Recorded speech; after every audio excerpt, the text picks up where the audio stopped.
पहला देखिए पढ़ेंगे हम सब लीनियर मास डेंसिटी क्या होता है। ये छोटा छोटा टॉपिक है linear mass density.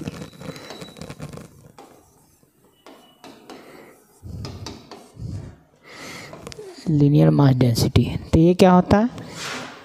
It is defined as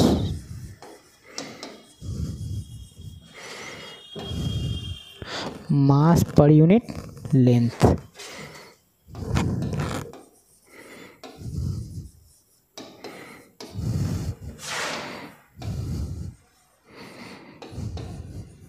ठीक है, तो इसको डिनोट हम सब करते हैं लैम्डा से। लैम्डा का वैल्यू क्या होगा? मास पर यूनिट लेंथ m/l। ठीक है, जैसे इस ये कब होगा? ये 1D के लिए हो गया। किसके लिए हो गया? 1 डायमेंशन, सिर्फ 1 डायमेंशन होगा। जैसे मान लीजिए कोई पतला वायर है, ठीक है, पतला वायर है तो इसका लेंथ क्या हो गया? l, इसका मास m हो गया, तो कितना हो जाएगा? लैम्डा बराबर m/l। मास इसका यूनिट लिखेंगे तो क्या हो जाएगा? किलोग्राम पर मीटर। ठीक है, डायमेंशन लिखेंगे तो क्या होगा? किलोग्राम को हम से क्या लिखते हैं? m से, और नीचे क्या हो जाएगा? l, क्या हो जाएगा? ml -1, ये हो जाएगा। ठीक है, अब देखिए दूसरा हम सब पढ़ेंगे सरफेस मास डेंसिटी। सेकंड है सरफेस मास डेंसिटी।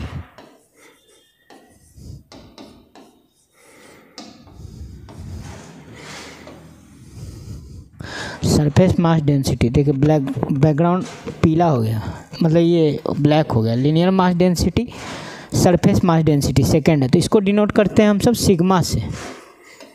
ठीक है, तो सिग्मा बराबर क्या होता है?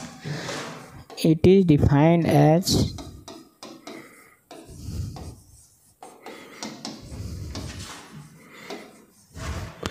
मास पर यूनिट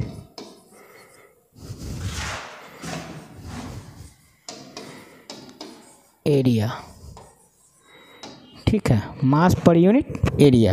जैसे मान लीजिए कि हम सब क्या करते हैं, लेते हैं फिगर। मान लीजिए कि 2D फिगर कौन हो सकता है? 2D फिगर मान लीजिए कि आपका इस तरह से कोई सीट हो गया। ठीक है, ये ब्लैक हो, मान लीजिए इस तरह का हम सब का बड़ा सा सीट है, तो सीट हो गया, तो इसका क्या होगा? L और B, एक हो जाएगा आपका L लेंथ और ये ब्रेथ। ठीक है, तो इसका एरिया, ये क्या हो गया? 2D figure. ठीक है, या फिर मान लीजिए कोई दिया हुआ है आपका क्या? स्क्वायर दिया हुआ है। स्क्वायर का क्या होता है? सब साइड बराबर होता है। ठीक है, तो ये सब साइड बराबर होता है, ये भी 2D फिगर हो जाएगा। तो इसका मान लीजिए कि सब साइड क्या होगा? Equal to A। ठीक है, तो इसका हम सब मान लीजिए एरिया। एरिया 2D फिगर का क्या हम सब निकालते हैं? एरिया। और इसका मास मान लीजिए कि m है, इसका भी मान लीजिए m मास है। ये रेक्टेंगल हो गया और ये मान लीजिए आपका स्क्वायर हो गया। ठीक है, तो ये दोनों का अगर हम सब का सरफेस मास डेंसिटी निकालना तो क्या करेंगे? सिग्मा बराबर क्या होगा? मास, अगर स्क्वायर लेंगे तो क्या होता है? साइड स्क्वायर हो जाएगा। तो इसका यूनिट क्या होगा? किलोग्राम पर मीटर स्क्वायर। ठीक है, सिग्मा बराबर क्या हो जाएगा? किलोग्राम पर मीटर स्क्वायर। ठीक है, अगर उसका भी लेंगे हम सब तो क्या होगा? रेक्टेंगल का लेंगे तो सिग्मा कितना आ जाएगा? मास मान लीजिए कैपिटल M दिया हुआ है, और उसका एरिया क्या लिखा है? रेक्टेंगल का एरिया L इंटू B। इसका यूनिट भी क्या होगा? किलोग्राम पर मीटर स्क्वायर। ठीक है, यूनिट क्या हो जाएगा? किलोग्राम पर मीटर स्क्वायर। ठीक है, तो ये हो गया आपका surface mass density. Surface mass density मतलब एरिया को हम सब, यानी कि मास पर यूनिट एरिया, यानी यूनिट एरिया में कितना मास है। ठीक है, तो उसको हम सब, इसका डायमेंशन लिखना है तो कितना हो जाएगा? ml -2।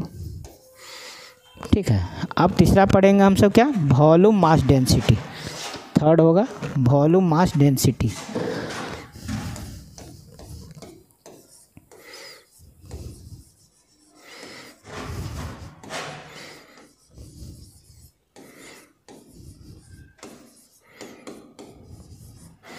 इसको हम सब डिनोट करते हैं रो से, ठीक है।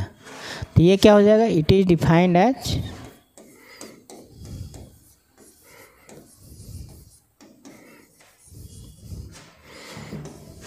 मास पर यूनिट वॉल्यूम।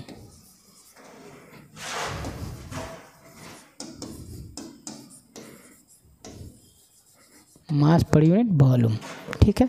यानी कैसा फिगर होगा, 3D, जिसमें एक्स भी होगा, वाई भी होगा और जेड भी होगा, ठीक है। यानी लेंथ भी होगा, ब्रेथ भी होगा और हाइट होगा। 3D फिगर का क्या हो जाएगा, हम सब वॉल्यूम मास डेंसिटी निकालेंगे। तो 3D फिगर कौन होता है, जैसे क्यूबाइड हो गया, क्यूब हो गया। तो मान लीजिए हम सब बना रहे हैं एक क्यूबाइड, ठीक है, ठीक है। अब यहाँ पे हम सब क्यूबाइड बनाना है, तो इस तरह से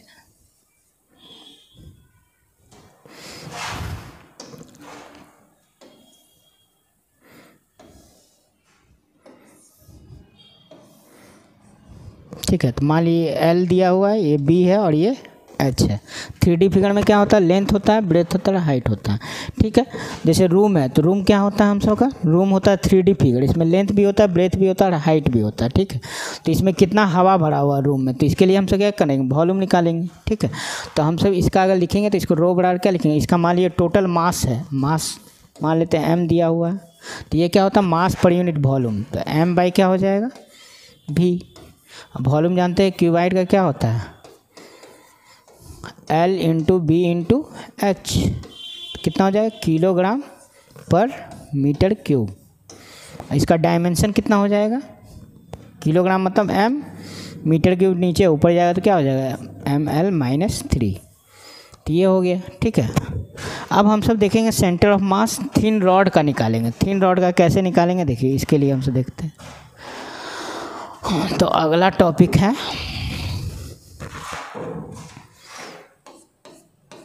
centre of mass of thin rod. तो थिन रॉड देखिए कैसा है, कंटिन्यूअस है कि कंटिन्यूअस मास है कि डिस्क्रीट मास है, बताइए पहले। जैसे हम सब मान लिए कि एक रॉड लिए, थिन रॉड, ठीक है। तो थिन रॉड का फिगर पहले बना लेते हैं। जैसे ये थिन रॉड हो गया, ठीक है, ये आपका थिन रॉड हो गया, ठीक है। अब इसका हम सब का लेंथ दिया हुआ रहेगा, ठीक है। लेंथ कितना है, लेंथ इसका दिया हुआ रहेगा, मान लीजिए यहाँ से यहाँ तक लेंथ दिया हुआ है कितना, L, ठीक है। और इसका मान लीजिए आपका मास दिया हुआ है M, ठीक है। तो लेंथ है तो हम सब क्या करेंगे, लेंथ है तो अभी बताएं कि क्या लीनियर मास डेंसिटी निकाल सकते हैं। लैम्डा ऑर्डर क्या हो जाएगा, m/l, है ना। अब देखिए इसमें कैसे इसका निकालेंगे, हम सब सेंटर ऑफ मास निकालना। तो सेंटर ऑफ मास हम सब जानते हैं थिन रॉड का क्या होता है, L/2 ही होता है ना। मिडिल में होगा, लेंथ है तो L/2, लेकिन इसका डेरिवेशन करेंगे L/2 कैसे हुआ।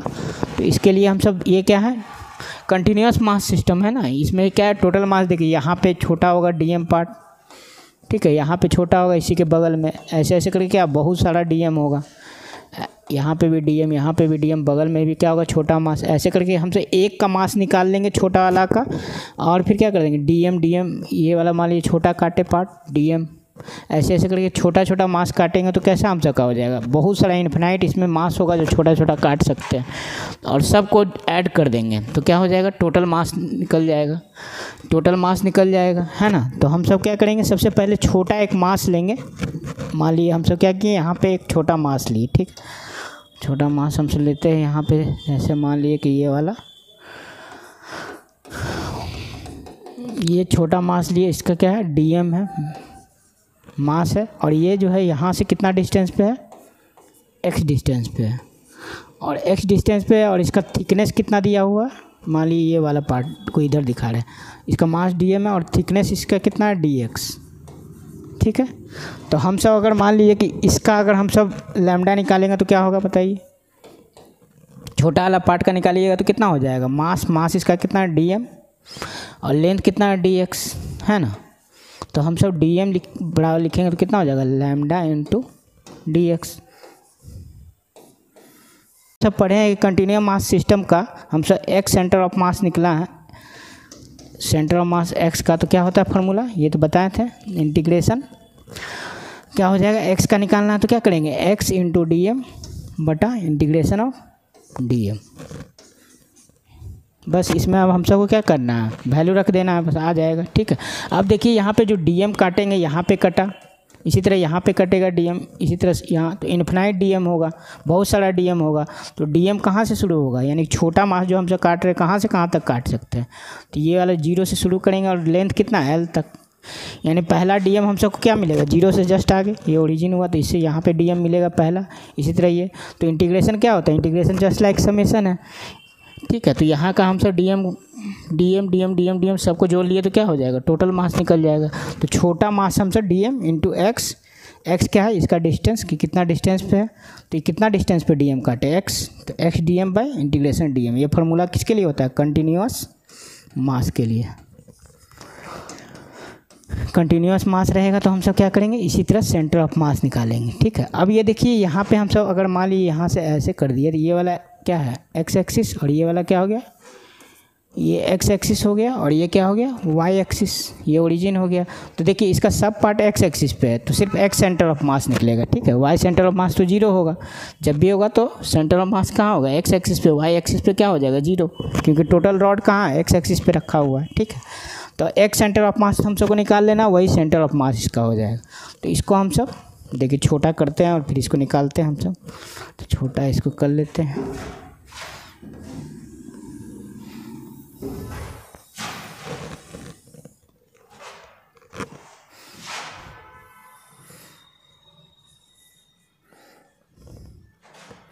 ठीक है। तो हमसे यहाँ तक निकाल लिया, अब देखिए आगे करते हैं। तो एक्स सेंटर ऑफ मास निकालना है तो हम सब क्या करेंगे, x COM centre of mass. तो इसका जब देखिए अब यहाँ पे क्या करेंगे, एक्स तो है, डीएम का वैल्यू कितना है लैम्डा इंटू DX। ठीक है, और नीचे भी रख सकते हैं लैम्डा इंटू DX। अब ये बताएं कि रेंज कहाँ से कहाँ तक लेंगे, 0 से लेके L तक, 0 से लेके L तक। अब यहाँ पे देखेंगे हम सब इंटीग्रेशन करेंगे तो यहाँ पे कौन कौन, लैम्डा तो कांस्टेंट टर्म है, लैम्डा बाहर हो गया, x dx रेंज कहाँ 0 से लेके L तक, और यहाँ पे भी लैम्डा कांस्टेंट, इंटीग्रेशन dx 0 से लेके L तक। अब इसको सॉल्व करना है तो लैम्डा से तो लैम्डा कैंसिल हो जाएगा। ठीक है, यहाँ पे x dx का इंटीग्रेशन x²/2, और रेंज कहाँ 0 से लेके L तक। यहाँ पे इंटीग्रेशन dx x हो जाएगा 0 से लेके L तक, तो कितना हो जाएगा L²/2 डिवाइड बाई क्या हो जाएगा L, तो L से L कट गया L/2। ये देखिए ये हो गया सेंटर ऑफ मास। तो हम पहले ही बोले थे कि L/2 होगा और इतना आ गया। ठीक है, तो ये हो गया। अब अगले वीडियो में हम सब थिन रॉड का पढ़ेंगे। ठीक है।